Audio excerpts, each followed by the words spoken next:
Oh, tol, ang sarap ng kain mo ah. Hindi mo man lang ako ginising. Mahimbing patulog mo kanina eh. Umpo ka na. Mag-almusal tayo. Binigay lang to ng bago nating kapitbahay, si Ate Rita. Tinulungan ko kasi sa kapon sa pagbubuhat ng mga gamit niya eh. Kaya siguro, bilang pasasalamat na rin to. Sobrang sarap naman ng adobong to. Saan ba siya nakatira?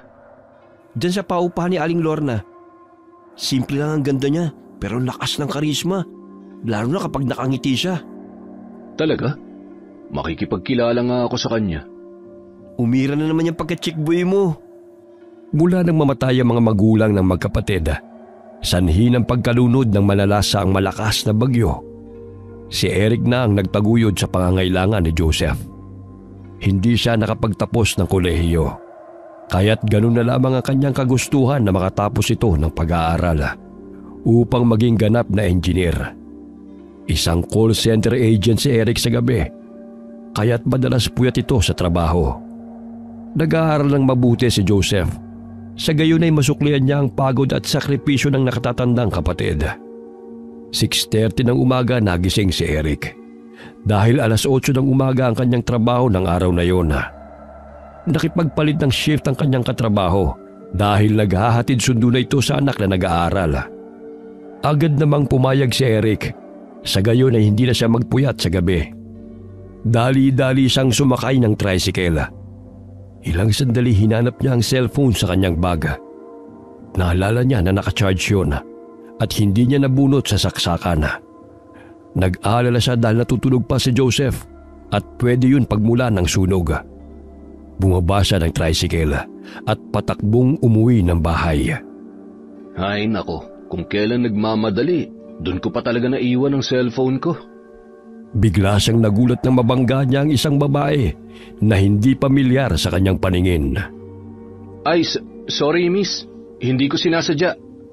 Napawang ang kanyang labi nang masilaya ng dalaga. Humanga siya sa maamo nitong mukha at mapupungay na mga mata. Nakadagdag pa sa kagandahan nitong taglay ang mahaba nitong buhok. Batid niyang yun si Rita na ikinukwento ni Joseph. Pasensya ka na rin. Hindi ko sinasadyang mabunggo ka. Bigla ka kasing sumulpot eh. Miss, nasaktan ka ba? Hindi naman. Ayos lang ako. Ikaw?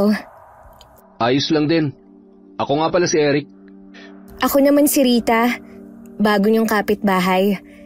Sa paupahan ni Aling Lorna ako pansamantalang namamalagi. Ikaw yung nagbigay ng masarap na adobong ulam kay Joseph? Ikinuwento ka niya sa akin. Oo. Magkapatid ba kayo? Oo, 4 na taon ang tanda ako sa kanya. Sige parang nagmamadali ka eh. Pasensya na't naabala pa kita. Hindi naman. Naiwan ko lang kasi ang cellphone ko sa bahay. 10:00 pa naman ang pasok ko sa trabaho. Ganun ba? Sige, mag-iingat ka. Nice meeting you, Rita. Sana magkita ulit tayo. Oo naman. Agad na nagpaalam ang binata sa dalaga. Labis ang kanyang saya na makausap ang babae na may malambing na tinig. Habang tinatahak ang daan pa uwi, ay hindi pa rin napapawi ang saya sa kanyang mukha. Pinuksan niya ang pintuan at bumungad sa kanyang paningin ang bagong gising na kapatid. Oh, bakit bumalik ka kuya? At saka, parang nasaya mo yata. Nakalimutan ko yung cellphone ko eh. Blessing in disguise na rin kasi nagkabanggaan kami ni Rita at nakausap ko na siya, tol. Parang sa teleserye na may slow-mo. Ay nako, ang lambing niya magsalita. Nakakabighani. Magmadali ka na oh. Akala ko 8:00 ang pasok mo. 7:45 na po. Oo nga pala. Sige, alis na ako. Aligagang tumakbo patungo ng paradahan ng tricycle si Eric. Natatawa na lamang siya nang maalala ang kanyang pagsisinungaling kay Rita na 10:00 ang kanyang pasok. 5:00 ng hapon ang kanilang uwian mula sa trabaho. Madadaanan niya ang bahay ni Aling Lorna. Kaya't sumilip siya sa gate at nagbabaka sakali na makita si Rita. Nagulat siya nang bumukas ang gate. Bumungad sa kanyang harapan si Caroline na anak ni Aling Lorna. Hi! Hinahanap mo ba ako, Eric? Hindi. Nandyan ba si Rita? Sino? Si Rita, yung bagong nangungupahan dyan sa inyo? My God, Eric! Mukha ba akong hinahanapan ng tao? If ever naman may bagong nangungupahan dito, wala naman akong pakialam sa kanya. And most of all, hindi ko siya kilala. Bakit kasi ang hilig-hilig mo sa mga bagong salta dito sa ating lugar? Meron naman dyan na matagal mo nang kakilala na maganda pa. Hindi yung kung saan-saang planeta pa nang galing. Sarili mo bang tinutukoy mo? Ilang beses ko bang sasabihin sa'yo, hindi ikaw ang tipo kong babae, Carol. Ano bang mga tipo mo? Mga exotic beauty? Yung mabait, simple at higit sa lahat, walang saltik sa utak. Hoy! Wala akong saltik sa utak, no? Diyan ka na nga! Wala kang kwentang kausap! Malakas na sinarado ni Caroline ang gate. Binanggapan nito ang binata at padabog na lumakad palayo. Patuloy na sumisilip si Eric sa loob ng gate. Ngunit hindi pa rin niya nakikitang lumabas ng bahay si Rita. Bago matulog ay nakipagkwentuhan pa si Eric sa kapatid. Wala itong bukang bibig kundi ang pangalan ni Rita. Ganun na lamang ang pagtawa ni Joseph dahil batid niyang malakas ang tama ni Eric sa bago nilang kapitbahay. Marami na itong nakarelasyong babae, ngunit hindi ito mapakali kay Rita. Alam mo, Tol, kakaiba tong si Rita eh. Unang beses ko pa lang siyang nakaharap, parang pinanaanan ni Cupido ang puso ko. Sus! Lumang linya na yan. Dati yun din ang sinabi mo nung nakarelasyon mo si Lily. Pero hiniwalayan mo naman. Basta kakaibang nararamdaman ko kay Rita. Tsaka kakaiba ang aura niya. Mahinhin, masarap magluto, at higit sa lahat, masaya siyang kausap. Ikaw nang bahala. Basta hinay-hinay lang ha. Baka mabaliw ko sa pag-iibig. Patutulog na ako, kuya. Maaga pa kasi ang pasok ko bukas eh. Sige, mauna ka na matulog. Mamaya na ako. Hindi pa ako dinadalaw ng antok eh. Binuksan ni Eric ang bintana upang magpahangin. 10:30 na ng gabi. Ngunit hindi pa rin siya dinadalaw ng antok. Ilang sandali may narinig siyang alulong ng mga aso sa paligid. Nakakakilabot at nakakapanindig ng balahibo. Wala na siyang nakikitang tao na gumagala sa kalsada. Maliban sa mga aso na naroon at nakatayo habang malakas na umaalulong. Sinitsitan niya upang umalis ang mga yun sa kalsada, malapit sa gate ni na Aling Lorna. Maya-maya ay tumahimik ang mga aso at patakbong umalis. Ayon sa mga matatanda, kapag ang aso daw ay umaalulong, malas daw yun. May iba namang nagsasabi na may nakikita silang mga nilalang na hindi nakikita ng normal na tao. Makatulog na nga. Kung ano-ano tuloy ang naiisip ko. Ilang sandali bigla siyang napabalikwas ng bangon nang marinig na namang muli ang malakas na alulong. Binuksan niya ang bintana upang sawayin muli ang mga aso. Subalit sa pagkakataong yun, bahagya siyang natakot nang makita ang halos kasing taas lamang niya ang itim na aso na nagbabaga ang mga mata. Napasulyap ito sa kanya at sila'y nagkatitigan. Agad niyang sinarado ang bintana. Maya-maya'y tumigil ang ingay sa paligid. Muli siyang sumilip sa bintana. Ngunit nawala na ang asong nagbigay sa kanya ng takot. Tinakpan niya ng una ng kanyang tenga upang makatulog. Kinabukasan, nagising si Eric dahil sa ingay ng alarm clock. Day off siya ng araw na yun, kaya't natulog siyang muli. Maagang pumasok ng paaralan si Joseph, kaya't maaga rin itong nakapagluto ng almusal. Nakaramdam ng gutom si Eric, kaya bumangon siya sa kama. Napasilip siya sa bintana at naninaw niyang maraming taong nakapila sa nooy bakanting tindahan na pagmamayari ni Aling Lorna. Agad siyang naghilamos at nagsipilyo. bago lumabas ng bahay upang bumili ng ulam. Sapagkat palagi na lamang itlog ang niluluto ng kapatid. Napangiti siya nang makita si Rita na abala sa pagbebenta ng ulam na espesyal nitong adobo. May natira pa ba para sa akin? Buti na lang at nakaabot ka. Konti na lang oh. Ang sarap kasi ng luto mo kaya dinadagsa ng mga tao. Oh, eto para sa'yo. Libre na yan. Ay hindi, may pera akong pambayad. Hindi na uso ang libre ngayon. Sa hirap ng buhay at ang taas ng mga bayarin. Mabuti naman at naisipan mo magtinda rito.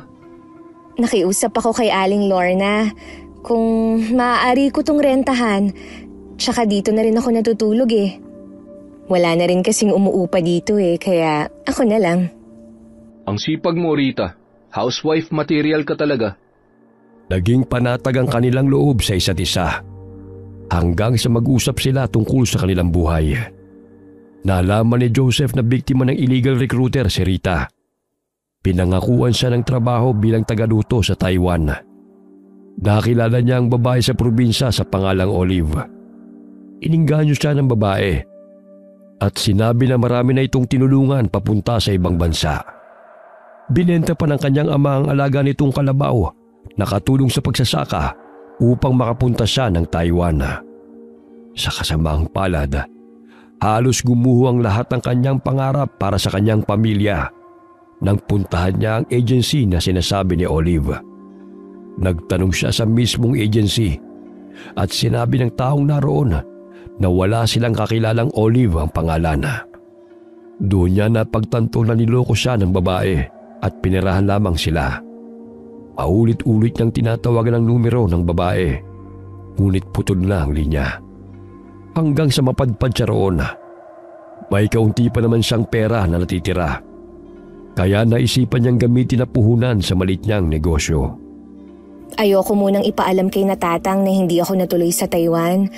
Baka atakihin siya sa puso kapag nalaman niyang nabiktima ako ng mga manluloko. Mahal na mahal pa naman niya ang kalabaw. Naiintindihan kita. Kung ako nasa posisyon mo, gagawin ko rin yun. Huwag ka mag-alala, may awa ang Diyos. Lahat ng paghihirap natin may katapusan. Bahagyang napahinto sila sa pag-uusap nang lumapit si Caroline sa karinderya. Napangisi pa ito ng akbayan ng binata. Inilapit niya ang bibig malapit sa tenga ni Eric at nagsalita. How sweet naman ng lover boy. Huy, bulok na yung style mo, boy. Akala mo concern para makuha ang loob ni girl. At ikaw naman, girl, huwag kang ma-fall sa lalaking to. Pa-fall to Hindi kayo bagay. Anong pinagsasasabi mo? Nagising na naman ba mga ipis dyan sa utak mo? Ito ba ang mga tipo mo? Ay naku, balat sibuyas. Diyan na nga kayo. How cheap! Pahalakhak na umalis ang babae sa kanilang kinaroroonan. Mababanag ang inis sa mukha ni Eric dahil sa kabastusan ni Caroline. Humingi siya ng dispensa kay Rita sa inasan ng babae. Ngunit kalmado lamang ang dalaga. Hindi mo na kailangan humingi ng paumanhin. Sanay na ako sa mga ganyang klaseng tao. Hindi lang naman sa pera naging matapobre ang tao maging sa asal. Kaya lubos akong humahanga sa pagiging maintindihin mo Mabait tsaka mature ka mag-isip. Hindi ka tulad ni Caroline na isip bata. Hayaan mo na. Spoiled Ilang sandali pa'y nagpaalam si Eric sa dalaga upang umuwi. Habang tumatagal na kausap niya si Rita, ay mas lalo pa niya itong nakikilala at lalong lumalalim ang kanyang pagtingin. Isang buwan pa lamang namamalagi sa lugar na yon si Rita. Ngunit parami ng parami ang kanyang mga suki sa espesyal niyang adobo. Na ikinainis naman ng iilang kababaihan na naiinggit sa kanya. Hindi nakaligtas si Rita sa pangangantsaw ng ibang kababaihan dahil sa kayumanggi niyang balat at maging sa kanyang pananamit. Ngunit ipinagwalang bahala na lamang niya yun. Maaga pa lamang ay nadidinig na ni Rita ang bulyawan ng mag-ina. Madaling araw nang umuwi ng bahay si Caroline galing bar kasama ng barkada. Tila hindi ito takot sa ina dahil mas matapang pa ito kung umasta. Ay nako, mananahimik lang yung anak mo kung bibigyan ng leksyon. Mahinang sambit ng dalaga habang tinatadtad ang mga sibuyas na sangkap. Ang mga karne binabad muna niya sa patis o fish sauce at nilagyan ng paminta at sibuyas ng ilang oras bago isalang sa apoy. Sa gayon ay manunutang sangkap sa karne at maging malasa ito. Hindi siya gumagamit ng asin at bawang sa adobo dahil may sakit siya sa balat. Tila natutuyot na susunog ang kanyang balat sa tuwing madadampian ng asin at bawang.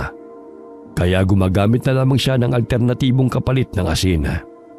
Muli siyang napatingin sa bahay ng mag-ina nang makarinig ng mga kalabog. Pilit na kinukuha ni Caroline ang bag ng ina dahil manghihingi na naman ito ng pera. Ayaw magbigay ng ina dahil batid nito mag-alakwatsa na naman ang anak. Kailangan ko ng pera para sa projects ko. Paano ako makakapasa kung di ko yun magagawa? Teka, nung isang araw lang kita binigyan kulang pa ba yun? Para sa isang project lang yun. Remember, maraming subjects ko. Puro ka projects na gagawin. Ang baba naman ng mga grado mo. Puro gala at alak lang naman ang inaatupag mo. Bigyan mo na nga ako para makalayas na sa pesteng bahay na to. Para umaliwalas naman yung mukha mo kung di mo ako nakikita. Bastos kang bata ka. Yan na napapala mo sa barkada. Bakit hindi mo tolaran yung si Rita? Magkasing edad lang kayo pero ikaw pariwara ang buhay mo. Di magpalit ka ng anak. Puro ka na lang Rita. Wala nang tama kundi ang babaeng yan. Pagsama na nga kayo. Matapos na kunin ang pera ng ina, ay inihagis niya ang pitaka nito sa sahig at agad na lumabas ng bahay. Bit-bit na naman ang bag na may laman ng iilang piraso ng damit. Saan ka na naman pupuntang bata ka? Bumalik ka rito! Hayaan mo na nga ako. Nasa tamang edad na ako. Hindi na ako bata upang ikulong mo sa bahay. Para hindi na sumakit yung ulo mo sa akin, aalis na muna ako. Doon ako sa lugar na wala ka at magagawa ang gusto ko. Mula pagkabatay naging sakit na ng ulo ni Aling Lorna si Carolina. Hindi niya may pagkakaila na may pagkukulang siya sa pagpapalaki sa anak. Isang kapitan ng barko noon ang kanyang asawa, kaya't lahat ng luho ng anak ay palagi niyang ibinibigay. Maging siya ay nalulung sa sugal. Naiwan ang anak sa pangangalaga ng biyanana kung saan naspoiled din ito. Kaya't nang namaya pa ang kanyang asawa at biyanana, ay magkasama silang namuhay ni Carolina. Ngunit malayo ang loob nito sa kanya. Mas pinipili pa nito na makasama ang kanyang mga barkada kaysa sa ina. Lumabas ng bahay si Aling Lorna upang sundan ang anak, ngunit hindi na ito nagpapigil. Ay naku Rita, sakit ng ulo ko talaga ang batang yan. Hindi ko na alam ang gagawin ko. Uuwi rin yan pag naubos na ang pera niya. Minsan nga naiisip ko na sa kakagala niya hindi malayong mapahamak ang batang yan. Natuto na rin pag nakawan ako. Isang linggo na namalagi si Caroline sa apartment ng kanyang kaibigan. Hindi na ito pumapasok sa paaralan at puro gimmick na lamang ang inaatupag. Hindi niya namalayan na naubos ang kanyang pera sa bar. Kaya't napagpasahan niya ang umuwi kahit siya'y lasing. Hindi na siya nagpahatid sa mga kaibigan. Sumakay na lamang siya ng taxi at bumaba sa eskinita. Malapit lang naman ang lalakarin patungo sa kanilang bahay. 2:00 na yon ng madaling araw, kaya wala ng tao sa kalsada. Ang lakas ng tama ng alak na yun sa akin Napahinto si Caroline sa isang puno dahil sa nasusuka siya. Animoy natanggal ang kanyang pagkalasing nang maaninaw ang taong nakadamit ng itim na papalapit sa kanya habang nakangisi. Sino kang damuho ka? Huwag kang lumapit sa akin. Sisigaw ako. Paatras siyang humakbang dahil sa takot. Bago pa man siya nakasigaw ay binalibag na ng taong nakaitim ang kanyang leeg. Mulat ang mga matang nawala ng buhay si Caroline. Wala man lamang naiwang bakas ng krimen. Tumalilis ng takbo ang taong nakaitim, bitbit ang kanyang biktima. Dahan-dahang tinanggal ni Rita ang itim na bandana na nakatakip sa kanyang ulo. Napangisi siya habang tinitingnan ng walang buhay na si Caroline na nakasandal sa dingding. Nabali ang buto nito sa leeg, sanhi ng pagkamatay ng dalaga. Nilapitan ni Rita ang nakahandusay na bangkay ni Caroline at unti-unting pinutol ang leeg nito gamit ang matalas na patalim. Kawawa ka naman. Walang epekto ang tapang mo sa akin. Akala mo ba'y natatakot ako sa'yo? Iba akong maghigante, tanga! Agad niyang pinakuluan ang pinutol-putol niyang bahagi ng biktima upang hindi makalikha ng mabahong amoy. Binalatan niya ang mukha ni Caroline dahil sa inis. Ito ba ang ipinagmamalaki mong makinis na balat at ganda? Nasaan na ngayon? Itim man o maputi, walang kwenta na yon sa kumukulong tubig. Nagkamali ka sa kinalaban mo. Bukas na bukas, laman ka na ng tiyan ng mga utu-utong tao. Konting drama lang, naniniwala kagad. Lahat ng mga gamit ni Caroline ay itinago ni Rita. Maging ang cellphone SIM card nito ay sinira niya upang hindi na ito matawagan pa. Maagang nagbukas ng karinderya si Rita. Araw yun ng Sabado. Kaya't sabay na pumunta ang magkapatid sa karinderya nito. Marami nang nakapilang mga mamimili, kaya't hindi magkamayaw ang dalaga sa pag-aasikaso sa mga ito. Hay ate, parang kailangan mo yata ng tulong ah. Oo nga, maaga kami na parito dahil nakita namin na napapasabak ka na naman sa mga customer mo. Naku, ayos lang. Kaya ko to, no? Tsaka hindi naman ganun karami yung niluto ko. Tulungan ka na namin. Wala naman kaming ginagawa sa bahay eh. Umupo na lang kayo dyan at kumain. Hindi rin kasi ako sanay na may ibang taong tumutulong sa akin sa pagluluto. Medyo nadidistract ako eh. Mamaya, umiba pa ang lasa. O sige, pero pwede ba kaming tumambay muna dito? Walang problema. Huwag na kasi kayong mag-alala pa sa akin. Kaya ko ang trabahong to. Nabaling ang tingin ni Eric sa sugat sa braso ni Rita. Napansin ng dalaga ang pag-alala sa mukha ng binata. Kaya bago pa ito magtanong, ay agad na niyang sinabi ang dahilan. Nasagi kasi to sa nakausling pa ako dyan sa mesa. Maliit lang to, malayo sa bituka. Basta ayos ka lang ha. Kung masama ang pakiramdam mo, sabihin mo sa amin. Hay, grabe talaga ang pagka-concern ni kuya. Kulang na lang talaga, manligaw. Namula ang pisngi ni Eric sa sinabi ng kapatid. Tama naman si Joseph dahil matagal na siyang may nararamdaman para kay Rita. Ngunit nahiya lamang siyang magtapat. May nakita siyang bulaklak na lumabas sa bakod ni na Aling Lorna. Dali-dali niya yung pinitas at ibinigay sa dalaga. Napapangiti na lamang si Rita sa kakulitan ng magkapatid. Maging ang mga mamimili ay kinikilig sa kanilang dalawa. Hi, gwapa. Maaari ba kitang ligawan? Saan mo natutunan ng salitang yan? Ni-research ko. Di ba ang ibig sabihin ng gwapa, maganda? Tumango ang dalaga, sabay na pangiti. Tinanong siyang muli ni Eric kung pwede siya nitong ligawan. Ngunit sinabi niyang hindi pa siya handa na makipagrelasyon. Lalo na't hindi pa maayos ang kalagayan ng pamilya niya. Naiintindihan naman kita.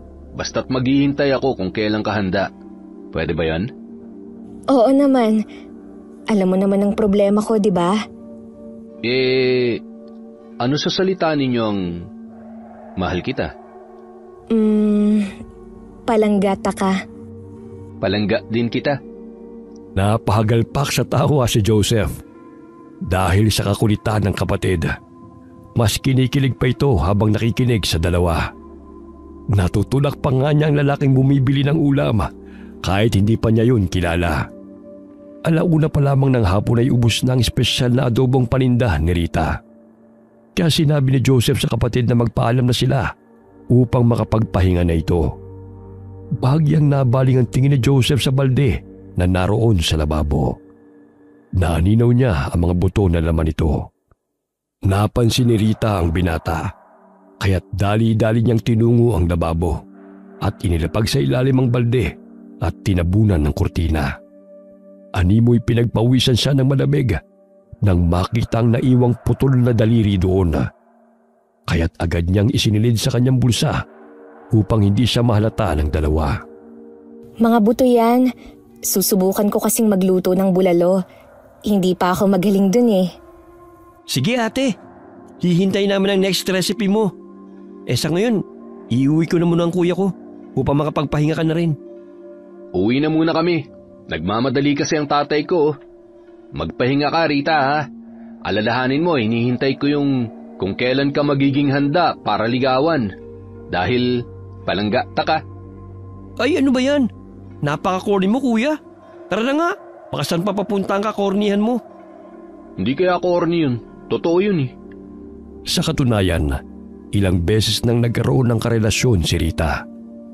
Ngunit nang malaman ng lalaking kanyang iniibig ang kanyang sikreto, ay natakot ang mga ito sa kanya. Kinakailangan niyang patayin kung sino man ang magbubunyag ng kanyang lihim.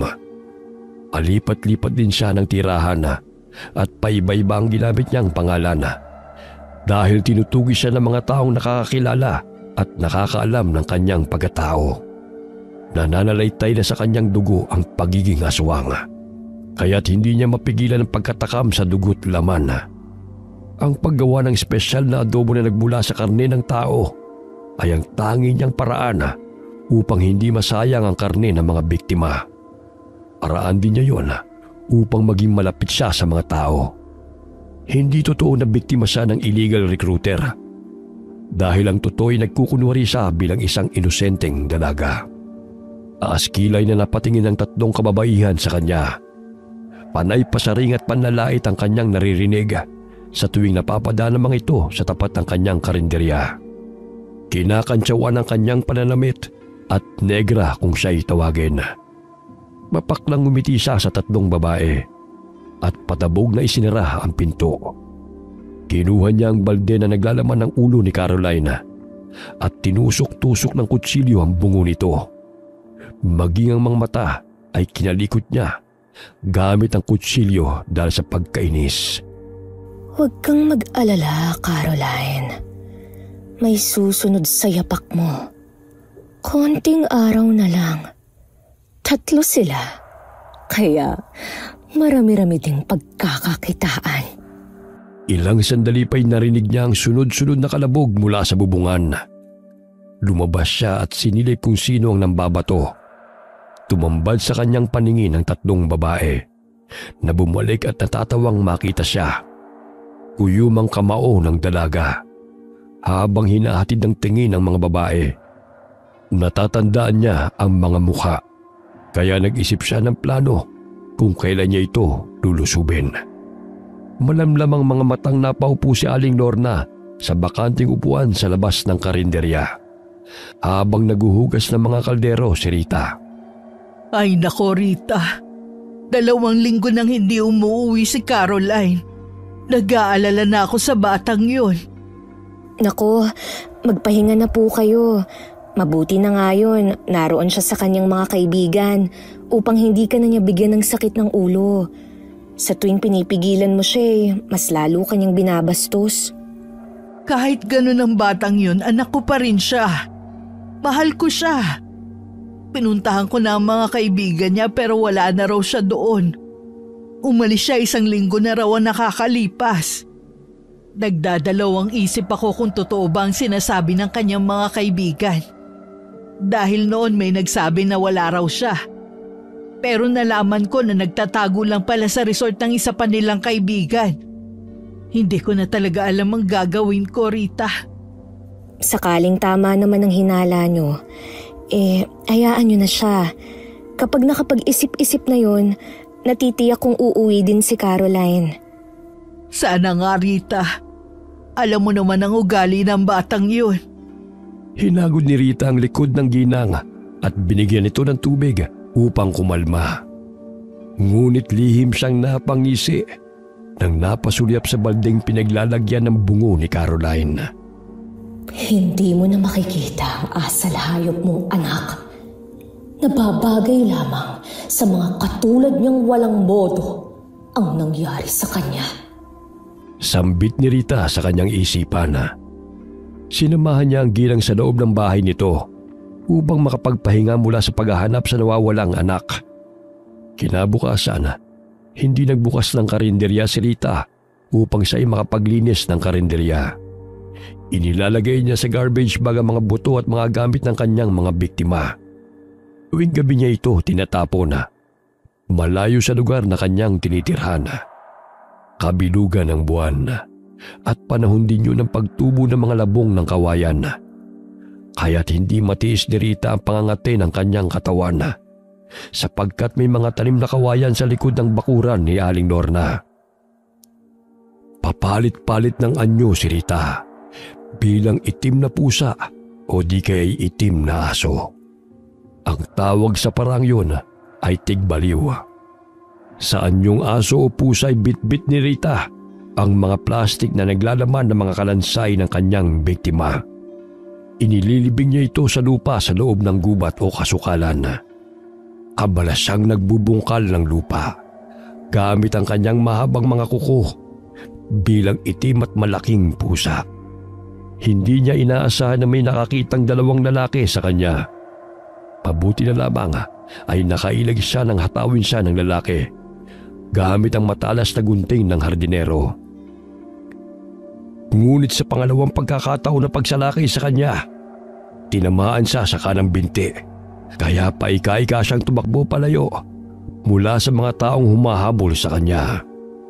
Nang makarating sa tinutuluyan ay nagpalit siya ng anyo bilang tao. Napasandal siya sa pintuan na naroon sa likod ng karinderya. Kumapang siya papasok sa loob at palinga-linga sa paligid upang siguraduhin na walang nakakita sa kanya. Buwisit na matandang yun. Gusto pa akong patayin. Kahit saan ako magpunta, hindi mawawalan ng mga pakialamero. Nanginginig ang kanyang mga kabay na kinuha ang bote ng langis sa ibabaw ng aparador. Nilawayan muna niya ang sugat sa binti bago binuhusan ng langis. Binusalan niya ang bibig upang hindi siya makalikha ng ingay dahil sa matinding kirot na nararamdaman. 2 araw ko nang hindi nakikitang lumalabas ng bahay si Rita, tol. Kumusta na kaya siya?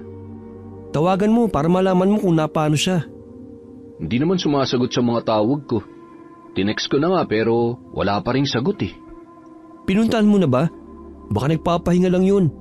Nakakapagod din kaya magluto. Kahapon sinubukan kong katukin yung tinutuluyan niya, kaso hindi siya sumasagot. Nakakahiya namang mambulabog sa nagpapahinga. Ilang sandali tumunog ang cellphone ni Eric. Binasa niya ang mensahe na ipinadala ni Rita sa kanya. Napatingin ito sa kapatid at sinabi ang kalagayan ng dalaga. Masama lang daw ang pakiramdam niya kaya gusto niya magpahinga. Dalhan mo na lang ng prutas para bumuti ang pakiramdam. Tamang-tama, may latunda na saging akong binili kagabi. Mabuti na lang at hindi mo nakita. Kung nagkataon, nangalahati na yun. Grabe ka naman. Hindi naman ako ganun katakaw. Hindi ba? Tara na nga. Puntahan na natin si Ate Rita para maibigay na natin yan. Mami, ubusin ko pa yan eh. Magkasamang tinungo na magkapatid ang tinutuluyan ni Rita. Kumatok sila sa pintuan at hinintay na sila'y pagbuksan. Napakakulit ng magkapatid na to. Kung hindi lang ako nagtitimpi, matagal ko na silang pinaslang. Nagsuot ng mahabang palda si Rita hanggang talampakan upang hindi mapuna ng magkapatid ang sugat niya sa kanyang binti. Pilit niyang kinukubli ang sakit na nararamdaman sa tuwing hinahakbang niya ang mga paa. Pinagbuksan niya ang magkapatid at nakipag-usap ng maayos. Good morning sa inyo. Masama pa rin ba ang pakiramdam mo? Gusto mo samahan muna kita rito? Wag na. Okay na ako. At saka mainit dito. Ayoko namang pagpawisan ka. Baka ikaw naman ang magkasakit. Huwag ka mag-alala ate. Sanay niya si kuya na pawisan. Di ba kuya? Luko-luko ka talaga, Joseph. Puwera biro, Rita. Baka gusto mo nang makakain o may gusto kang ipabili. Sabihin mo lang, ibibili ka namin. Wala naman.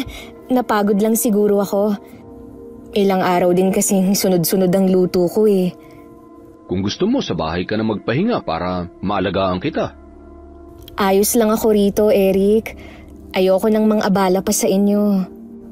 Ay, baka makalimutan ko. Ito pala ang saging ate. Para sa'yo. Ay, salamat. Sapat na sa akin to. Huwag niyo na akong alalahanin. Tulog lang ang kailangan ko. Tawagan na lang kita, Eric, pag may kailangan ako. Sige, magpahinga ka na lang ulit. Tawagan mo ako pag kailangan mo ng tulong, ha? Umalis ang magkapatid at hinayaan na lamang si Rita. Batid nilang gusto lamang itong magpahinga. Nanibago sila sa inasal ng dalaga na halos itaboy na sila nito. Ilang sandali nakasalubong nila si Aling Lorna sa daan at nakibalita tungkol kay Caroline. Aling Lorna, kamusta na po yung paghahanap niyo kay Carol? Hindi ko pa siya nakikita. Lahat ng posibleng puntahan niya itinungo ko na. Lahat ng kilala kong barkada, kaklase, o sino man ang sinasamahan niya pinagtanungan ko na. Pero wala pa rin. Ipagbigay alam na kaya natin sa alagad ng batas. Kilala niyo naman ang batang yun. Puro lakwat siya. Sa tingin ko nga'y nagtanan na yun eh. Sige po, magtatanong-tanong po kami sa mga kakilala namin. Baka nakita nila si Caroline. Napakasutal kasing babae. Huli kong nakita yan, halos lalaki ang kasama. Kaya humihingi ako ng tulong sa inyo na mahanap ang batang yun. Makakaasa po kayo, Aling Lorna. Salamat sa inyo, ha? Sige, mauna na ako. Magsisimba pa ako. Sige po, mag-iingat po kayo. Nakikinig sa usapan ng tatlo si Rita. Kaya't namutawi ang inis sa kanyang mukha. Ibinato niya ang saging sa mesa. Dumagdag pa ang kirot ng sugat sa kanyang binti sa tuwing siya'y kumikilos. Kahit ano pa ang gawin niyo, hindi niyo na muling makikita ang walang modong si Caroline. Sapagkat lahat kayo ay kumain sa kanyang laman. Napapangising sambit ng dalaga sa kanyang isipan. Muli siyang nahiga sa kama at ipinikit ang kanyang mga mata. Nakaramdam na siya ng pagkainis sa magkapatid dahil magiging sanhi ito ng kanyang problema balang araw. Isang linggo ring namahinga si Rita bago muling nakapagbukas ng karinderya. Napapangiti na lamang siya nang makita ang dalawang babae na napadaan sa tapat ng kanyang karinderya. Tinawag niya mga ito at inalok ng libreng adobo. Mga miss, maaari ko ba kayong makausap? Matagal ko na kayong nakikitang dumadaan sa aking karinderya, ngunit hindi pa kayo nakakatikim ng aking luto. Free taste para sa magagandang dilag. Nagkatinginan ng dalawa at napapayag ni Rita ang mga ito na lumapit sa kanya. Binigyan niya ng 2 mangkok ng ulam at kanin ng 2 babae. Dumating si Aling Lorna, kaya't maging ang ginang ay kanya ring pinaghain. Kain lang ng kain, libre lang yan. Sa susunod may bayad na. Masarap magluto tong si Rita. Bakit ba kasi doon pa kayo sa malayo bumibili? Nahihiya may kumain na rin ng 2 babae na palagi nagpapasaring kay Rita. Nakikipagkwentuhan ng mga ito kay Aling Lorna. Hanggang sa sinabi ng mga ito na 2 araw na rin nawawala ang kanilang kaibigan. Nawawala? Kayo ang palaging magkakasama, di ba? Aba mga ineng, may ideya ba kayo kung saan siya pumunta? Umiling-iling ang 2 babae. Nilakasan ni Rita ang apoy sa sinasalang niyang karne upang mas lumambot yun at napapangisi ng nakakaloko. Sige, kain lang kayo ng kain.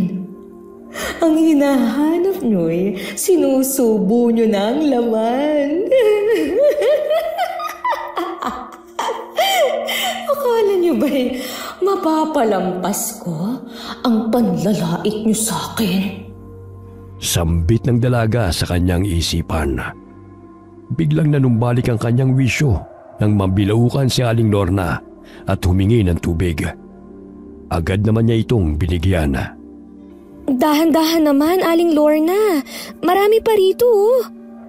Pasensya na't naparami ang subo ko, mga ineng. Hindi kaya may gumagalang mga kidnapper sa ating lugar? Marahil yun din ang dumukot sa aking anak.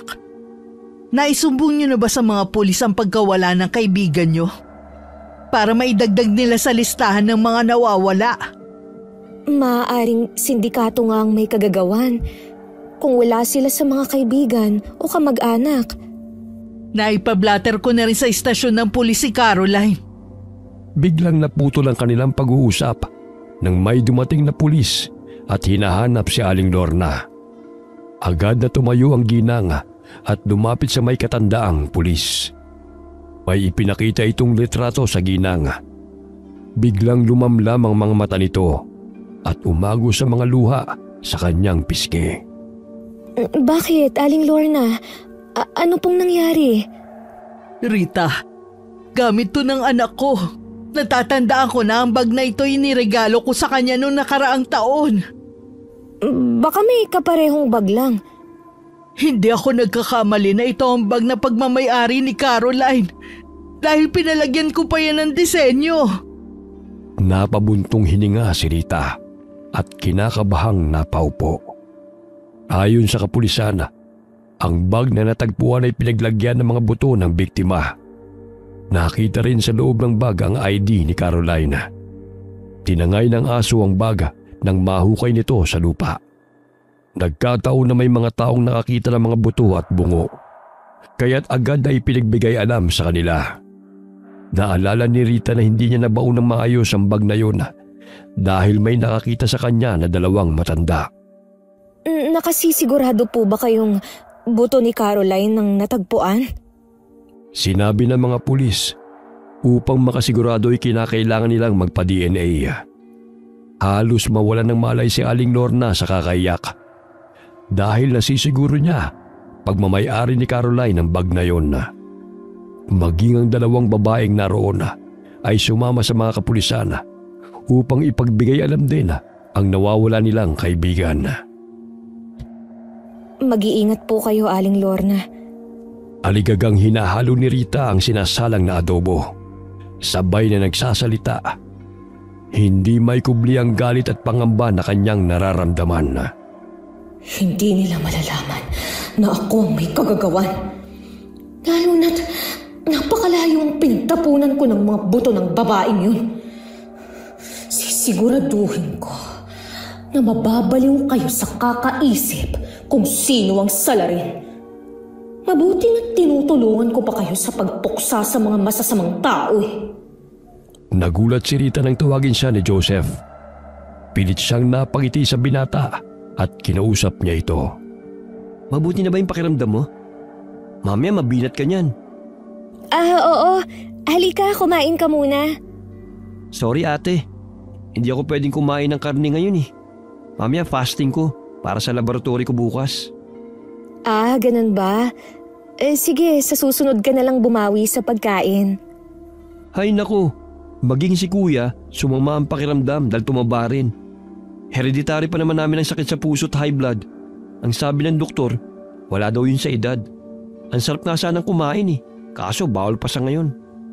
Oo nga eh, ipagluto ko na lamang kayo pag pwede na. Mauna na po ako, may tatapusin pa akong assignment eh. Pagdating ng bahay ay sinuri ni Joseph ang lahat ng siradura ng pintuan at mga bintana. Naghanap rin siya ng maaaring gawing sandata laban sa aswang. Kinuha niya sa loob ng bagang 1 kilong asin na binili sa palengke. Kinumpuni niya ang mga marurupok na dingding at nilagyan ng matibay na kahoy. Muli niyang tinawagan ng kapatid upang muli itong paalalahanan. Kuya, dito ko lang sa bahay papaliwanag sa iyong lahat. Basta gawin mo lang yung sinasabi ko sa'yo. Magkunwari kang wala kang alam kagaya ng dati. Sinabi ko na sa kanya na tumaas din ang kolesterol mo. Kaya pinagbawalan ka ng doktor na kumain ng matataba. O sige, uuwi na rin ako mamaya eh. Basta sundin mo yung sinabi ko sa'yo ha. Oo nga, basta ingat ka riyan. Ikaw din, magdala ka ng asin at bawang. Itago mo lang ha, para hindi tayo malata. Agad na pinatay ni Joseph ang cellphone. Napapikit siya ng napasandal sa dingding. Hindi siya makapaniwala sa kanyang mga nalaman. Nagsimula siyang maglagay ng asin sa mga bintana, pintuan at maging sa maaaring daanan ng aswang. Hinintay niya ang pagdating ng kapatid. Habang nakaupo sa sahig at nakasandal malapit sa pintuan ay may hawak siyang itak. Ilang sandali bumukas ang pinto at iniluwa nun si Eric. Kuya, mabuti naman maaga kang umuwi. Muntik na nga ako mag-overtime. Ano bang importante mong sasabihin? Doon tayo sa kwarto mag-usap. Bukas ba yung karinderya nung dumaan ka? Sarado? Bakit? Hindi ka maniniwala sa natuklasan ko. Maging ako hindi makapaniwala sa akin natuklasan. Yung kaklase kong si Guillermo, hindi yun kumakain ng walang kalamansi. Magkasama kami na nanghalian kanina. Bago siya kumain, pinataka niya ng katas ng kalamansi ang baon kong adobo. Nagulat ako nang sabihin niya sa akin na huwag ka raw yung kainin dahil karne daw yun ng tao. Paano kayo nakakasiguro? Basta alam niya ni Guillermo dahil ang lolo niya isang albularyo. May nakita rin akong daliri ng tao. Hindi ko talaga masikmura sa tuwing iisipin na pinakain tayo ni Rita ng karne ng tao. Magiging aswang din ba tayo? Hindi naman daw. Maliban na lang kung yang gawin tayo. Yun ang paraan ng pagiging aswang sa pamamagitan ng laway nito. Ano pa yan? Nakakadiri. Adobo na karne ng tao. Kaya pala kakaibang lasa. Sa tingin mo, Tol, may kinalaman kaya siya sa pagkawala ni Caroline? Di ko masabi, kuya eh. Pero pwede rin. Kaya kailangan natin masiguro na aswang nga siya. Wala naman sa itsura niyang pagiging aswang, Tol. Mahinhin siya at parang di niya kayang makasakit ng kapwa. Ayon kay Guillermo, mapagkunwari sila upang mahulog ang loob ng mga tao sa kanila. Sobrang sayang niya talaga kung mapapatunayan natin na aswang siya at pumapatay ng tao. Alam ko naging malapit na siya sa atin, pero maaari ding isa tayo sa target niya para maging adobo. Uy, huwag naman sana. Pinakita pa ni Joseph ang bote ng langis na binigay sa kanya ng kaklase.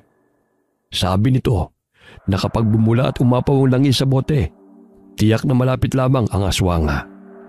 Napansin ni Joseph na may bawas na ang langis, kaya't basa ang kanyang mga kwaderno nang buksan niya ang baga. Kuya, kailangan pa rin natin makasiguro na aswang talaga siya upang ating hulihin. Sa gayon, hindi na siya makatakas at lumipat ang tirahan para makapambiktima pa uli. Sige, malamang yun nakita ko nun na malaking aso, hindi ako namamalikmata. Kundi totoo yun. Malaking asong itim? Yung nakita ko malaking pusang itim na nakasampa sa bubungan noon sa bahay ni na Aling Lorna.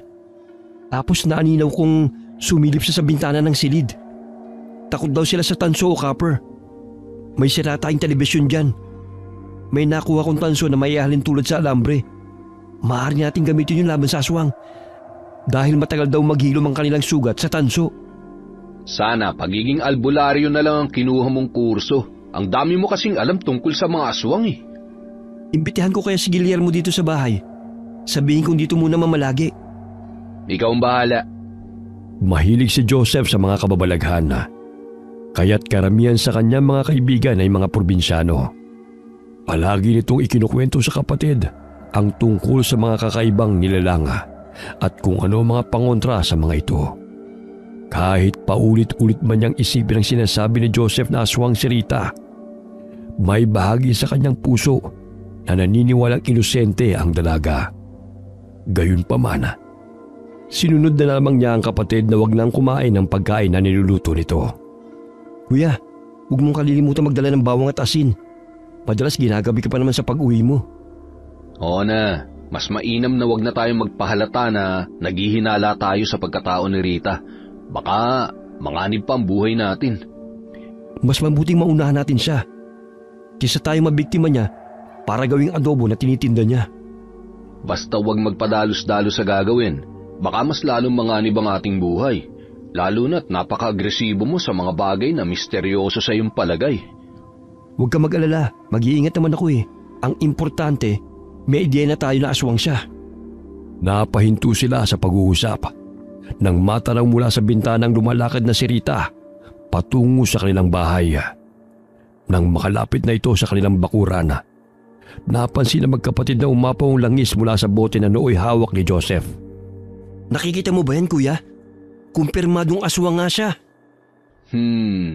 Alam mo, tol, hindi ko mawari ang nararamdaman ko ngayon.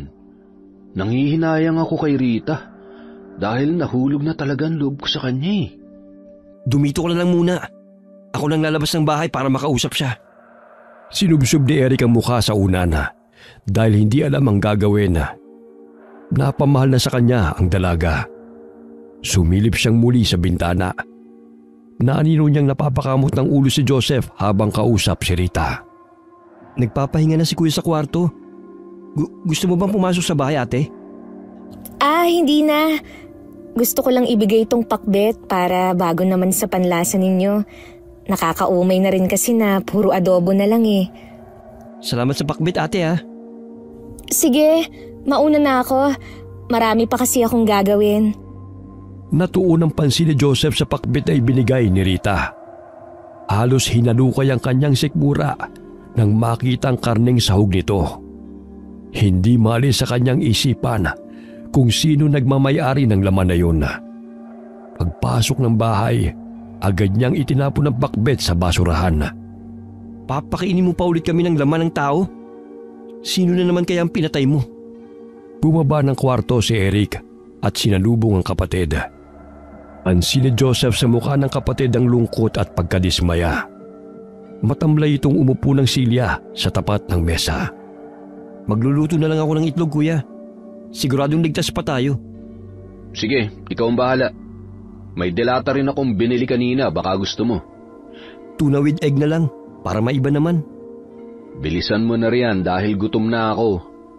Huwag ka namang hinayang sa kanya. Ang importante, maaga nating nalaman ang kanyang lihim bago pa tayong kanyang mabiktima. Kung mahal mo ang tao, kahit ano pa siya, tatanggapin mo, di ba? Naku kuya, alam ko yung iniisip mo. Aswang siya. Mapagkunwari at higit sa lahat, pumapatay siya ng tao. Tapos pinapakain pa niya sa atin. Kung mabuti ang hangarin niya, hindi niya gagawin yun. Hindi ko na talaga alam ang paniniwalaan ko. Ang sigaw ng puso ko o ang hinala mo. Mabibisto rin natin siya. Huwag ka mag-alala. Mamanmanan ko ang bawat galaw niya. Matapos maghapunan ay agad na sinarado ng magkapatid ang lahat ng pintuan at bintana. Nilagyan din ni Joseph ng mga tinadtad na bawang ang maaaring daanan ng aswang. Ay nako, paglabas natin dito sa bahay, amoy bawang na tayo. Talo mo pa si Boy Bawang sa dami ng tinadtad mo eh. Sinisiguro ko lang na walang makakapasok na aswang habang mahimbing tayo natutulog, no? Mamaya napain tayo nun eh. Hindi makatulog si Eric nung gabing yun. Sa kakaisip kong tunay ngang aswang si Rita. Naririnig na naman niya ang ingay ng mga aso sa kalsada. Napasulyap siya sa higaan ng kapatid. Ngunit wala na ito roon. Sumilip na lamang siya sa bintana. Nandilat ang kanyang mga mata nang maaninaw ang itim na nilalang na lumabas mula sa karinderya. Nagbabaga ang mga mata nito. Sa pagkakataong yun, itim na malaking pusa ang kanyang nakita. Kinusot-kusot niya ang kanyang mga mata. Baka namamalikmata lamang siya. Ngunit nasisiguro niya na hindi yun pangkaraniwang hayop lamang. Ilang sandali na aninaw niya si Joseph na naroon sa kanilang bakuran. Napasapu siya sa kanyang noo dahil batid niyang susugurin ito ang nakitang aswang. Sinarado niya ang bintana at dali-daling bumaba ng hagdana at pinuntahan ng kapatid. Saan ka pupunta? Bakit nandito ka pa sa labas ng ganitong oras? Nasisiguro ko ng isang asang aswang. Tignan mo itong bote ng langis. Walang tigil sa pagbula. Pumasok na tayo sa bahay bago pa niya tayo makita. Nakikita mo ba yung malaking pusa na yun? Kanina si Ate Rita yan na lumabas ng bahay. Ngunit ilang minuto lamang, naging itim na pusa na siya. Kumpirmado kuya, aswang siya. Halika na, matulog na tayo. Hayaan mo na siya. Sundan natin kung saan siya pupunta. Mapanganib naman yung gagawin mo. Wala tayong laban sa kanya, Joseph. Aswang yan. At higit sa lahat, hindi natin alam kung paano siya mahuhuli. Kailangan pagplanuhan ng mga hakbang na gagawin, hindi yung basta-basta ka na lang susugod. Napahinto sila sa pag-uusap nang maninaw na pumasok ng bahay nila Aling Lorna ang pusang itim. Tumalon ito mula sa bakod. Nagkatinginan na magkapatid at nasisigurong isa sa mga nangungupahan doon ang bibiktimahin ng aswang. Kuya, nakita mo ba yon? Kung natatakot ka, dumito ka na lang. Ako na lang magmamanman sa kanya. Ay nako, umiral na naman ang katigasan ng ulo mo. Sasamahan na nga kita, baka kung mapano ka pa. O siya, ito yung bawang at asin. Gumawa na rin ako ng patalim na may tanso. Winelding ko pa yun kanina. Basta huwag ka magdadalawang isip na saktan siya kung susugurin ka niya. Hindi siya yung babaeng pinapangarap mo, kundi isa siyang kampo ng dyablo. Dahan-dahan silang lumabas ng bakuran at tinungo ang bahay at paupahan ni Aling Lorna. Nagkubli sila sa mga tanim at sinipat kung saan naroon ang aswang. Samantala, nagising si Aling Lorna nang may marinig na malakas na kalabog sa loob ng kanyang bahay. Agad siyang bumangon upang tignan. Baka pinasok siya na magnanakaw. Kinakabhang dinampot niya ang plorera na nakapatong sa ibabaw ng mesa upang gawing sandata laban sa masamang loob. Binuksan niya ang ilaw. Tumambad sa kanyang paningin ang nakangising si Rita. Anong ginagawa mo rito ng ganitong oras? Gusto ko lang nabisitahin ka. Paano ka nakapasok? Sarado naman ang pintuan ah. Kung ano man ang sadya mo, ipagpabukas na lang natin. Napatras na humakbang si Aling Lorna habang mahigpit na hinahawakan ang plorera. Natakot na siya sa itsura ni Rita dahil naging mabalasik na ito kung makatingin. Alam mo, Aling Lorna, napakaganda ng bahay mo. Kaya nga lang, nag-iisa ka na lang sa buhay. Sayang to dahil wala ka namang tagapagmana. Ano bang ibig mong sabihin? Kung mawawala ka sa landas ko, magiging akin na to. Matagal na rin kasi akong palipat-lipat ng tirahan. Nakakapagod na rin. Tsaka, hindi na ako komportable sa maliit na karinderya eh. Gusto mo dito ka na lang tumira? Hindi mo naman kasi agad sinabi. Ayokong may kasama. Kung meron man akong gustong makasama, yun ay ang aking magiging pamilya. Nanginginig na sa takot si Aling Lorna dahil nanilisik na ang mga mata ni Rita habang lumalapit sa kanya. Binato niya ng hawak niyang plorera at sumigaw upang humingi ng tulong. Ngunit bago pa siya nakalikha ng ingay, ay dinagalan siya ni Rita at nilagyan ng busal ang bibig nito. Nandidilat ang mga mata ng ginang habang pumipiglas. Gusto mo bang malaman kung nasa ng impakta mong anak? Hindi ka maniniwala sa sasabihin ko. Kinain niyo na ang laman ng anak mo. Lahat kayo rito sa lugar niyo ang siyang nagsalo-salo sa laman niya. Tinulak ni Aling Lorna si Rita, kaya't bahagyang nabitiwan ng babae ang kanyang bibig. Ngunit sinakal siya nito, dahilan na mahirapan siyang makahinga. Anong ginagawa mo, Caroline? Walang iya ka! Diba, sakit lang siya ng ulo? Kaya pinagbigyan ko ang kagustuhan mo.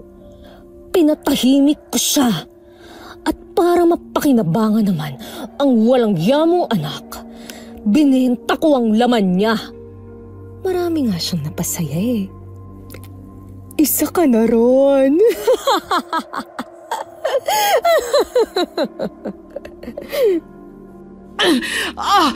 Bitiwan mo ko! Hayop ka! Mapapasakin ang bahay na to kung mawawala ka sa aking landas! Unti-unting nagbago ang anyo ni Rita bilang isang malaking pusa. Lumabas ang matatalim niyang ngipin at nakausli ang dalawa niyang pangil. Binuka niya ang kanyang bibig upang sakmalin si Aling Lorna. Subalit naantala ang paglapa ng aswang sa kanya nang marinig nito ang boses ni Joseph na tumatawag.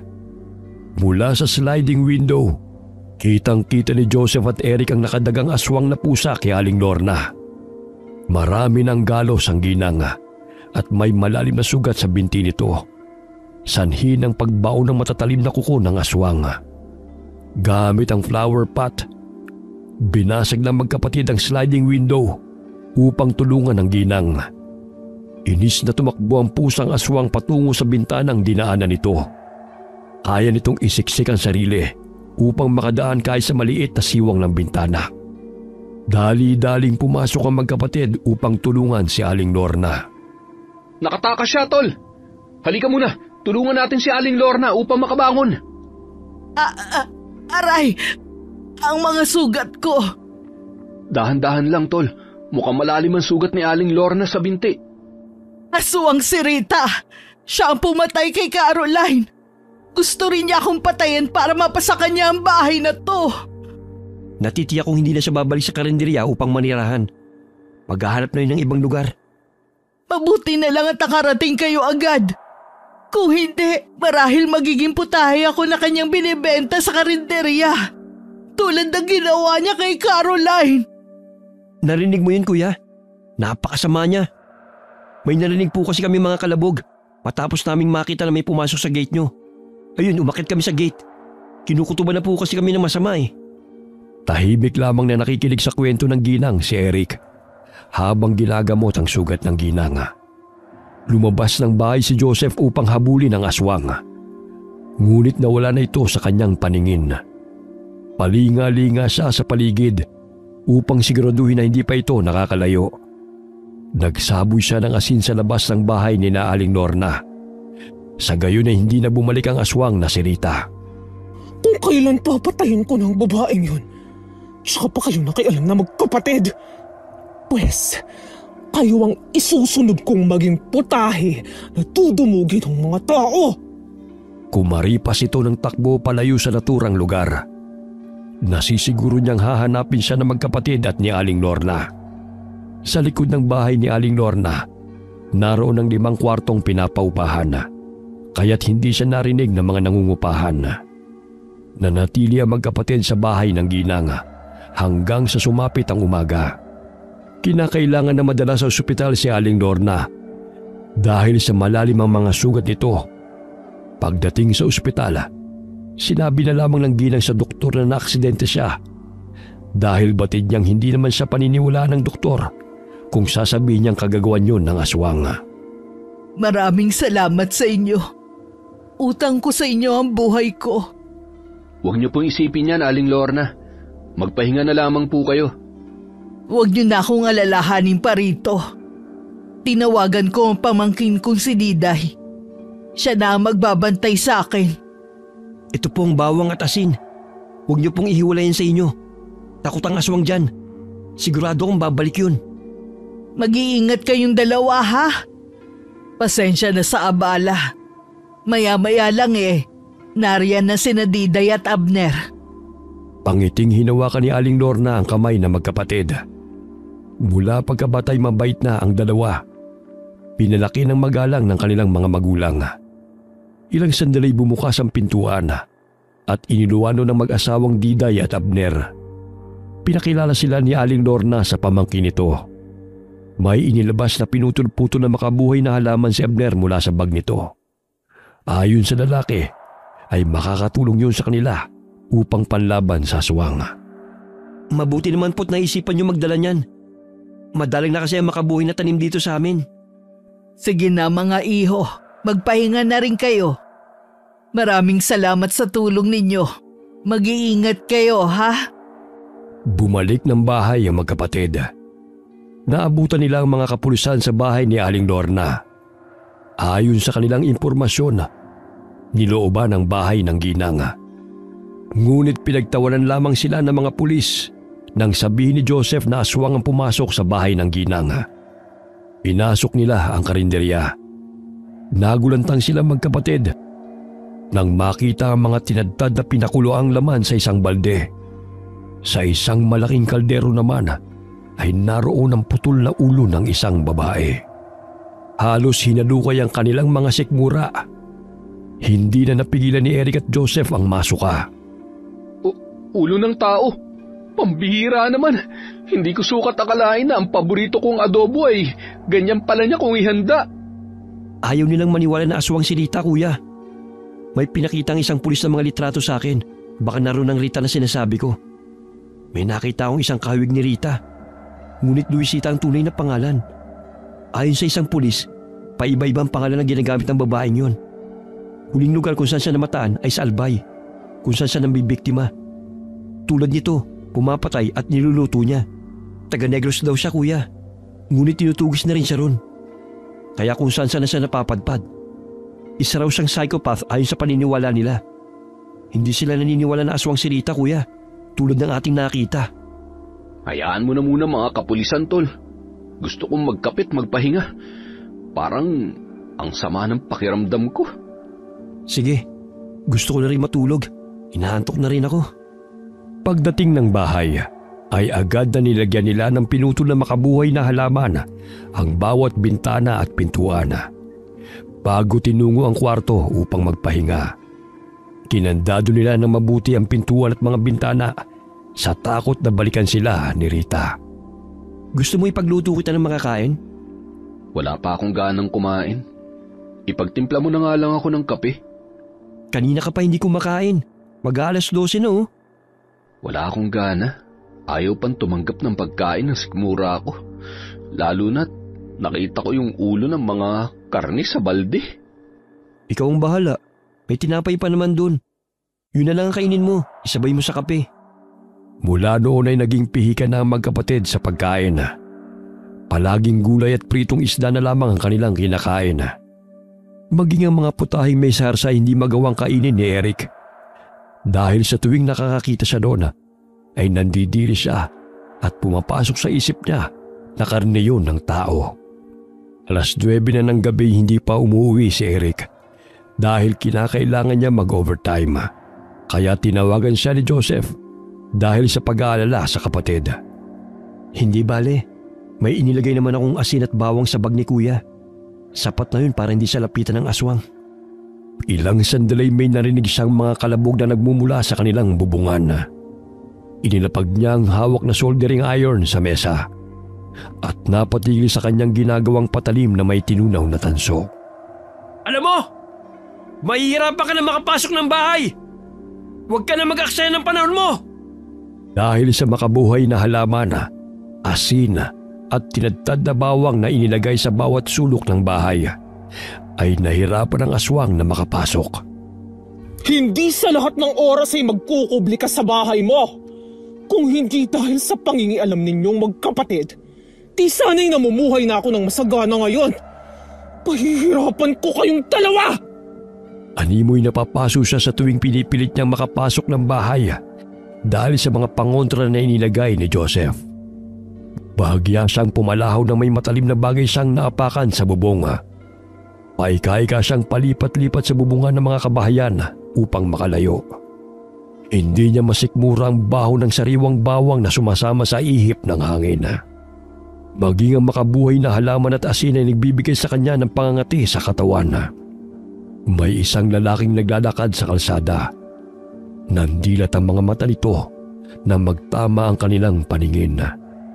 Mababanag ang takot sa mukha ng lalaki dahil batid niyang hindi pangkaraniwang pusa ang kanyang nakita. Kaya't sumigaw siya ng malakas upang humingi ng tulong. Nakaagaw ng atensyon sa mga tawang malakas na sigaw ng lalaki. Kaya't lumabas ang mga ito sa kani-kanilang mga tahanan. Itinuro ng lalaki ang malaking pusa. Kaya't maging ang mga ito ay kumuha ng patalim upang tugisin ang aswang na sinasabi ng lalaki at nakikita nilang papalayo. Lumabas ng bahay si Joseph nang marinig ang ingay na nagmumula sa labas ng bahay. Naabutan ni Eric ang mga nag-uumpukang mga tao. Naanino niya ang kapatid na kausap si Mang Juanito at ibang kalalakihan. Kaya't lumapit siya sa mga ito. Tol, Ano nangyari? Bakit ang daming tao? Hinahabol nila yung pusang aswang. Nasisiguro kung si Rita yun na bumalik. May nakakita sa kanya eh. Kaya nga lang nakatakas siya dahil mabilis itong tumakbo. Kaya kinakailangan natin mag-ingat. Marahil maghihiganti yun sa atin. Tingin ko nasugatan siya eh. Dahil may mga patak ng dugo sa ating bakuran. May mga nilagay kasi ako mga pinausling pako at patalim na gawa sa tanso na ibinigay sa akin ni Guillermo. Ibig sabihin dito siya sa bahay nang galing? Huwag ka mag-alala kuya. Hindi siya makakapasok. Dahil sa dami ng pangontra na inilagay ko. Ang ibig kong sabihin, binabalik-balikan niya tayo. Paano kung makasalubong o abangan niya tayo sa daan? Anong gagawin natin? Sadyang malakas ang aswang kumpara sa ating mga tao. Kaya nga huwag mong ihiwalay sa katawan mo yung mga pangontrang ibinigay ko sa'yo. Ano mang oras maging handa ka na makipaglaban sa kanya. Umuwi na tayo, tol. Sumakit tuloy ang ulo ko. Tahimik na pumasok si Eric sa bahay. Kahit na kinakausap siya ng kapatid, ay tanging tango lamang ang tugon nito. Masyado siyang naapektuhan nang malaman niya ang tunay na pagkatao ni Rita. Nangangamba siya sa kaligtasan nilang magkapatid, lalo na't nalaman niya na binalikan sila nito. Palingalingang tumungo si Rita sa ilalim ng tulay. Doon siya pansamantalang namamalagi. Nilalayuan din siya ng mga pulubi dahil natatakot ang mga ito sa kanya. Umahangos na binunot niya ang nakausling pinatulis na maliit na tanso at pako na nakabaon sa kanyang mga paa. Napakagat siya sa kanyang damit upang hindi siya makalikha ng ingay dahil sa sakit. Lintik ka talaga, Joseph! Kinagalit mo ako! Pwes, pagsisisihan mo ang pangingialam niyo sa akin! Alam kong kahinaan mo ang kapatid mong si Eric. Tingnan ko lang kung hindi ka matatala sa gagawin ko sa inyong magkapatid! Galit na sambit ni Rita. Tumingala siya sa bilog at maliwanag na buwan. Maya-maya'y kinuha niya ang bote ng langis at ipinahid sa kanyang sugat. Kasabay nun ay pinahiran niya ng kanyang laway. Bagamat hindi kagad gumaling ang kanyang sugat dahil nasugatan siya ng tanso. Ilang araw siyang hindi nakali sa ilalim ng tulay upang magpagaling.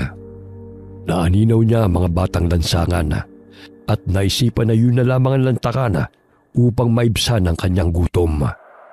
Ngunit hindi niya inaasahan na sasabuyan siya ng asin nang sumigaw ang isang bata na isa siyang aswang.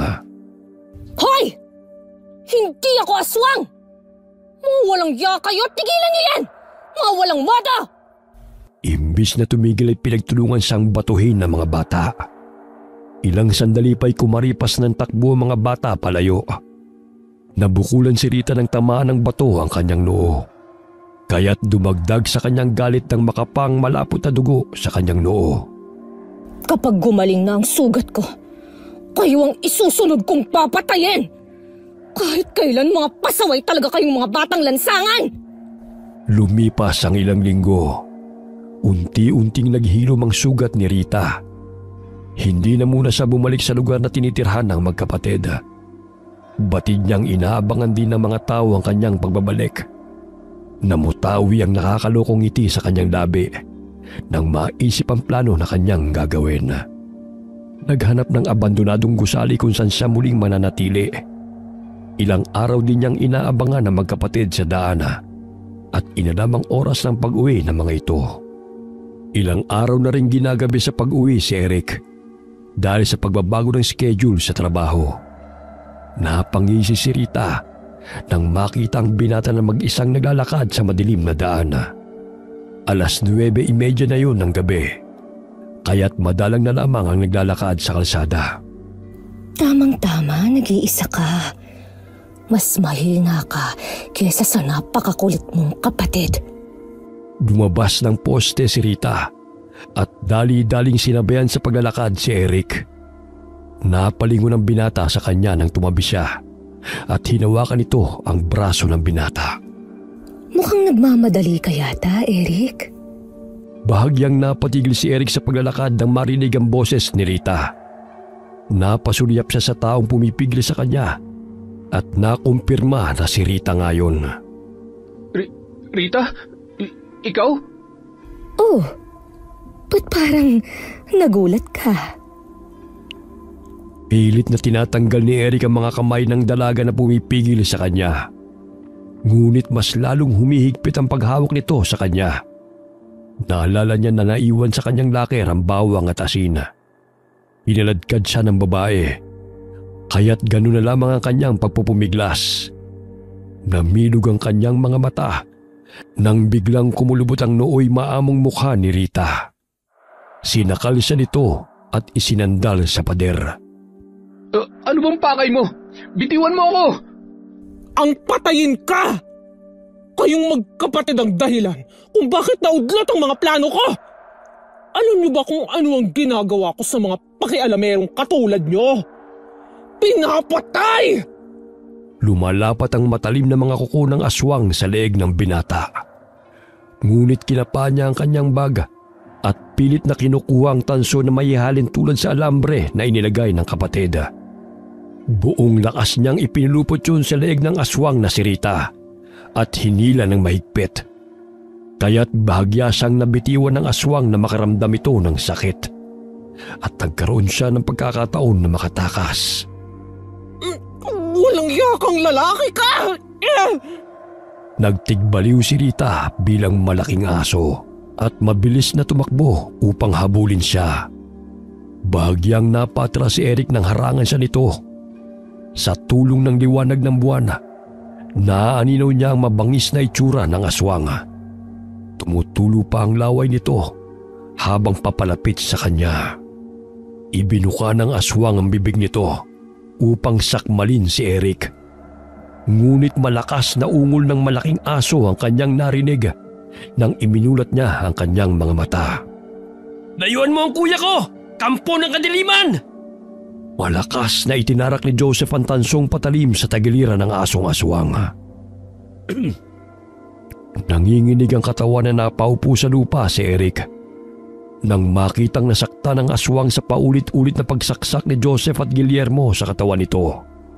Kahit nagtamo ng mga sugat, ay sinugod pa rin ng aswang sina Joseph at Guillermo. Nadaplisan si Joseph sa braso ng matalim na pangil ng aswang. Subalit malakas niyang hinambalos ang ulo ng kalabang aswang gamit ang patpat na may tansong patalim na inilagay sa dulo. Walang awang itinarak niya ang matalim na bahagi sa mata ng aswang, dahilan para muli itong umatungal. Kulang pa yun sa mga buhay na pinatay mo! Ilang sandali dumating ang mga kalalakihan sa kanilang kinaroroonan. Doon na tumambad sa kanilang paningin ang aswang na kanilang inaabangan. Bahagyang lumayo si Joseph sa asong itim na nooy namimilipit sa sakit dahil sa pagdurugo ng mga mata nito. Pinagtulungan ng mga kalalakihan na sugurin ang aswang. Maririnig ang nakakabingi nitong alulungat at tungal sa tuwing bumabao ng mga patalim sa kanyang katawan. Ilang sandali tumigil ang pag-ingay nito. Bumulagta ito sa lupa habang pasinok-sinok na gumagapang palayo mula sa mga taong nanakit sa kanya. Maya-maya'y binawian yun ng buhay. Agad na pinuntahan ni Joseph ang kapatid kasama si Guillermo. Kuya, kamusta ka? Ayos ka lang ba? Ayos lang ako. Hindi naman malalim ang sugat ko sa leeg. Totoong aswang si Rita, tol. Kitang-kita ng dalawang mga mata ko. Kuya, matagal na siyang aswang. Ang ibig kong sabihin, nakita ko kung paano siya nagpalit ng anyo bilang isang aswang na aso. Paano niyo ako nahanap? Ilang gabi na naming inaabangan ni Guillermo ang aswang. Ginagabi ka ng uwi. Kaya naisipan kong palihim kang sunduin dahil alam kong babalikan tayo ng aswang na yun. Salamat, tol, ha. Imbis na ako dapat na nagtatanggol sa'yo, ikaw pa tong naging tagapagtanggol ko. Halika na sa bahay, kuya, para magamot na natin yung mga sugat mo. Hayaan na natin sa taong bahay ng aswang. Sila nang bahala sa kanya. Pagdating ng bahay, ay agad na ginamot ni Joseph ang sugat ng kapatid. Maging si Guillermo ay hindi makapaniwala na sa Maynila pa siya makakaengkwentro ng aswang. Hindi masyadong marami ang mga tao na naninirahan sa ating lugar, kaya dito naisipan ng aswang na manirahan. Kaya nga. Mabuti na lang talaga nalaman ni Guillermo tungkol sa adobo. Kung hindi, malamang ginawa na rin tayong adobo ng aswang na Rita na yun. Guillermo, maraming salamat pala sa tulong mo, ha. Dahil sa'yo, nakaligtas kami magkapatid. Tinapik ng binata ang balikat ni Eric bilang tugon nito. Sinabi nito na hindi na iba si Joseph sa kanya. Kapatid na rin ang turing nito sa kaibigan. Kinabukasan, nagimbal ang mga tao nang makita ang bangkay ng babaeng nakahandusay sa lupa. Ang kanilang pinatay na malaking asong itim ay nagbago ng anyo bilang si Rita. Tila nabunutan ng tinik sa dibdib si Aling Lorna nang marinig ang tungkol sa pagkamatay ng babaeng aswang. Ano, patay na si Rita? Opo, Aling Lorna. Kaya wala na kayong dapat na ikatakot pa. Nabigyan na ng katarungan ang pagkamatay ng anak ko. Maraming salamat sa inyong dalawa. Sa tulong din po ng mga tao, kaya natigil ang kasamaan ng aswang na yon. Makakatulog na po tayo ng mahimbing nang walang takot. Kaya dapat maging mapanuri po tayo sa mga taong pinagkakatiwalaan natin. Hindi lahat ng taong maayos ang pinapakita sa tuwing kaharap natin, dapat na natin paniwalaan. Ay nako, napakahirap magtiwala. Nagka-trust issue na tuloy ako. Kaya sa susunod, kilalanin mo munang mabuti ang mga nililigawan mo. Di porket maganda sa paningin mo, sugod ka na kaagad. Mabuti na lamang kahit papano, pihikan yung aswang na yun. Baliw ka talaga. Pumasok muna kayo sa bahay. Nagluto ako ng chop suey. Nagkatinginan ang magkapatid. Tiwala sila na masarap ang luto ni Aling Lorna. Kaya't sumunod sila sa ginang kasama ng kaibigan nilang si Guillermo. At pinagsaluhan nila ang chop suey na niluto ni Aling Lorna. Wakas.